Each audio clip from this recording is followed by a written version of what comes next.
Ayan, mic test, mic test. So, ayun, conscious akong mag-on cam. Ay mali.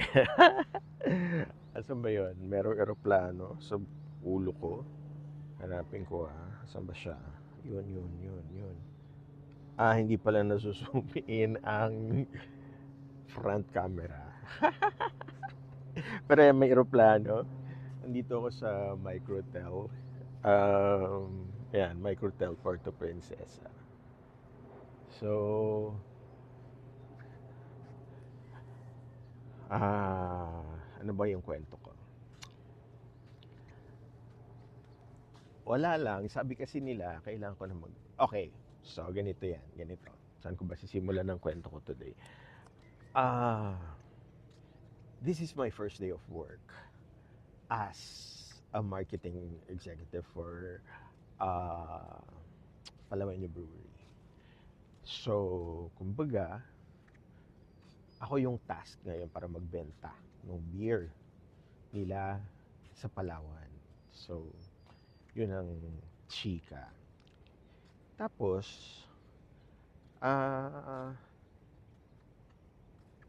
nagsa-strategize ako kung ano yung gagawin ko para lang magawa yun. Kasi wala akong experience na mag-sales. Parati ko sinasabi dati pa na hindi ako marunong mag-sales kasi hindi ako marunong. Pero beer yun eh. Parang napakarami ko ng beer na nainom in my lifetime. Tapos, gusto ko siyang iniinom. So, kumbaga, paano kung hindi ma-explain sa mga tao? In fairness, nakakangalay pala humawak. No? Nakakangalay humawak ng camera pala yung ginagawa ng mga vloggers. So, mga vloggers pala, nakakapagod pala sa braso pagka-vlogger. So, yon. Ayun, so sabi nila, isa sa mga advice, actually si Ace Gapos ng Vlogapalooza ang nagsabi sa akin na kailangan daw nag-on cam ako para sa mga videos, para to promote something. Para, hindi kasi ako nabivisualan sa sarili ko. Tsaka malikot yung mata ko pag ano. So, kaya hindi ako marunong, kung hindi ako marunong mag-on cam. Pero, now, I think, as I was planning, as I was starting to, ganda crabs ka. Ito yung bumabaon sa beach eh. Tagal ko rin hindi napasyal dito. Ayan yung maraming crabs. Ayan, bumabiyahe sila. Ayun babaon yan eh. Tapos, babaon sila lahat. Tapos yun nga. Dito ako sa Microtel. So, yun. Ano lang ako, na-distract ako. So, yun. So, strategizing. Ang naisip ko, ang Palawan Brewery kasi, since 2013, July 16, 2013, yung unang-una ako na imbita na pumunta sa brewery nila, I was with apat lang kami nun eh. Si Pai ng Bahay Kalipay, si Mel Fernandez Javier ng Maldita. Yun yung mga hot sauce na nakikita nyo sa mga restaurants dito. At si Oreo Solito ng ano ba pelikula ni Oreo ang pwedeng kilala ng nakararami? Pagdadalaga ni Maximo Olivero. So kumbaga, sa Palawan, dalawa lang kami halos na direktor na nakapag full length. Dalawa lang kami na nakapag full length. Ako taga Isla, si Oreos taga dun sa South. So kumbaga, North ako, South siya. So dalawa kaming direktor na taga Palawan.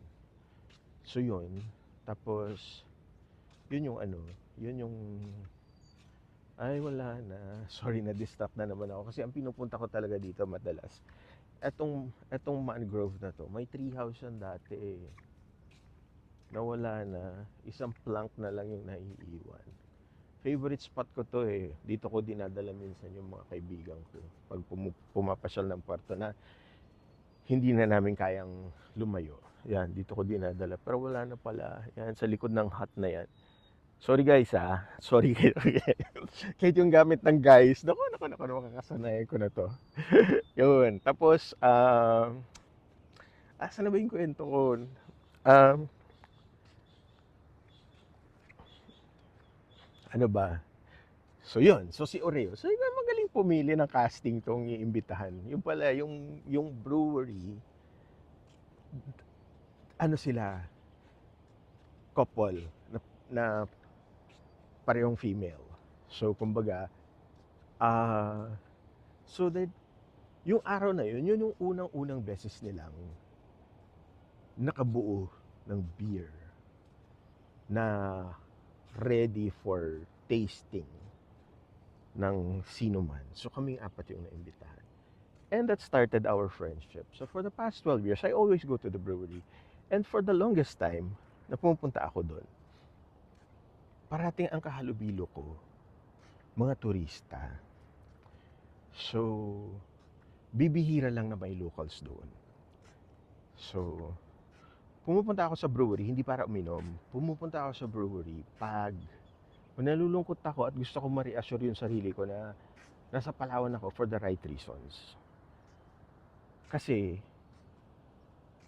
pag natigman mo yung, pag naiinom ko yung beer doon, parang feeling ko, if a drink this good can be made in the island, siguro I can make something naman. Kumbaga kabuhayan habang nandito. Kasi parati kong sinasabi dati, walang bayad yung kabuhayan, yung skills ko dito sa Palawan. Kaya I still go to Manila for projects. Pero, when the job was offered to me, parang na-challenge ako na parang I'm a Palawenyo and I love Palawan beer. So parang feeling ko, ang dami pang mga taga Palawan na hindi nakakatikim ng Palawan beer. So yun yung challenge sa akin ngayon na I'm taking it beautifully. So, how do I make Palawenyos drink Palawan beer? Yun muna, wag ko na munang pansinin yung mga turista kasi alam na rin naman nila yung lugar eh. So, yun yung pinagninilay-nilayan ko this morning. Kaya ako napunta dito kinailangan kong pumunta dito sa tabing dagat. Okay? So, ang naisip ko, if that beer makes me feel good and makes me stay longer at hindi ako sumusuko for the past 12 years talaga, kasi hindi ko sinuko ng Palawan because whenever I feel like nanghihina ako at gusto kong bumalik sa Manila, sorry, nangalay na naman ang kamay ko, gusto kong bumalik sa Manila, that's what stops me. So I'm there in my ano ba to? Sa lowest moments and sa highest moments ng mga nagdaang dekada na nandito ako sa Palawan. Yun yung go-to place ko. So parang iniisip ko, baka some people needs that also. So yun yung marketing pitch ko ngayon. Kumbaga, each of us Palawenyo should be able to drink one bottle of beer. One bottle of Palawan beer in our lifetime dito sa islang to. So, yun. So, ang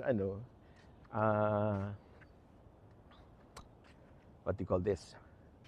Ang pag inom mo ng Palawan beer, di kailangan bilang manginginom. Tikman mo lang kung anong nagagawa dito sa islang ito.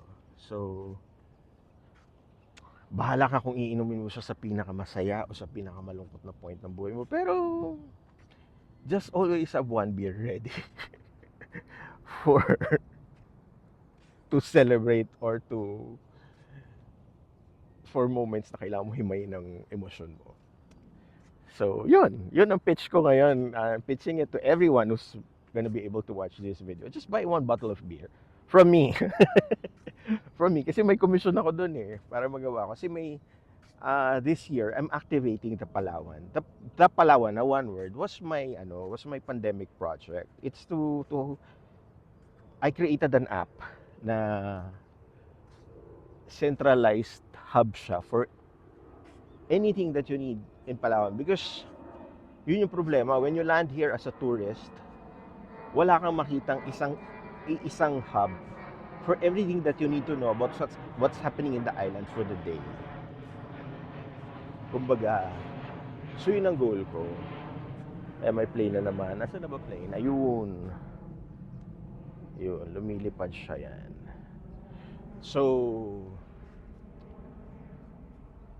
yun ang advocacy ako. So, if you want to support my advocacy, to be able to, live na kasi dati sa Apple, tsaka sa Google, yung app, noong 2021. Pero tinigil ko kasi that time, pandemic, wala pang mag-advertise. So, ngayon ready na rin naman. And yung Palawan Beer, ang unang pumatol sa idea. So, yun. Na they will help me. I mean, if I sell beer, I get a commission for it, and I will be able to put up a live ko ulit yung the Palawan, the page. So, yun ang chika. So, yun yung panawagan ko. Bili na kayo ng beer kahit isa lang. Kumbaga, through me, message me here. Tapos, may naisip pa ako kasi matagal yung tigisa. I mean, kumbaga, pag ninilay-nilayan nyo pa kung kailan nyo iinumin, sige, steady lang kayo. Pero those businesses or those professionals watching this, mga friends ko dyan sa BCBP, mga Rotarians or whatever organizations that I'm in, pag bumili kayo ng, or mga hotels, mga inns, mga anything business in Palawan, pag bumili kayo ng 6-pack, I will shoot one reel sa mo. Kumbaga, gagawa ko ng reel for the Palawan para sa iyo. Gagamitin mo sa page mo or sa Parang, yun ang gratis ko. Tapos, pag bumili ka ng isang case, sa akin ng beer, tapos pag deliver ko, binigyan mo ako ng isa, i-interviewin kita on cam habang iniinom natin yung beer para ma-promote mo yung business mo or whatever. And I'll put it up also sa YouTube channel ng The Palawan, and you can use it also for what other ever purposes that will suit that where you will need that video. So, yun ang chika ko.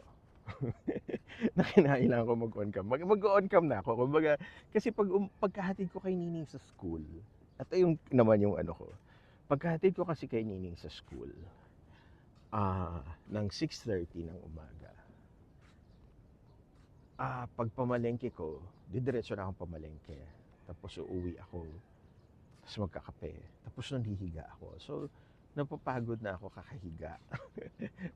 Lately. So, ngayon, tuwing umaga, I will go to one place in Puerto Princesa and have coffee and offer them, kung it's a cafe or it's a hotel, offer them to sell Palawan beer.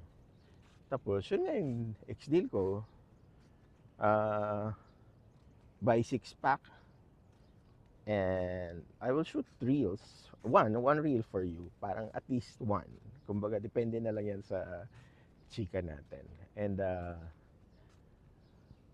pag bumili ka ng isang case, I will shoot a feature of you or your business. Parang yun yung pamamaraan ko para makapagpasalamat. And I will put it up sa The Palawan para din may content ako sa The Palawan. So, yun. Ito yung dalawang iconic na puno ng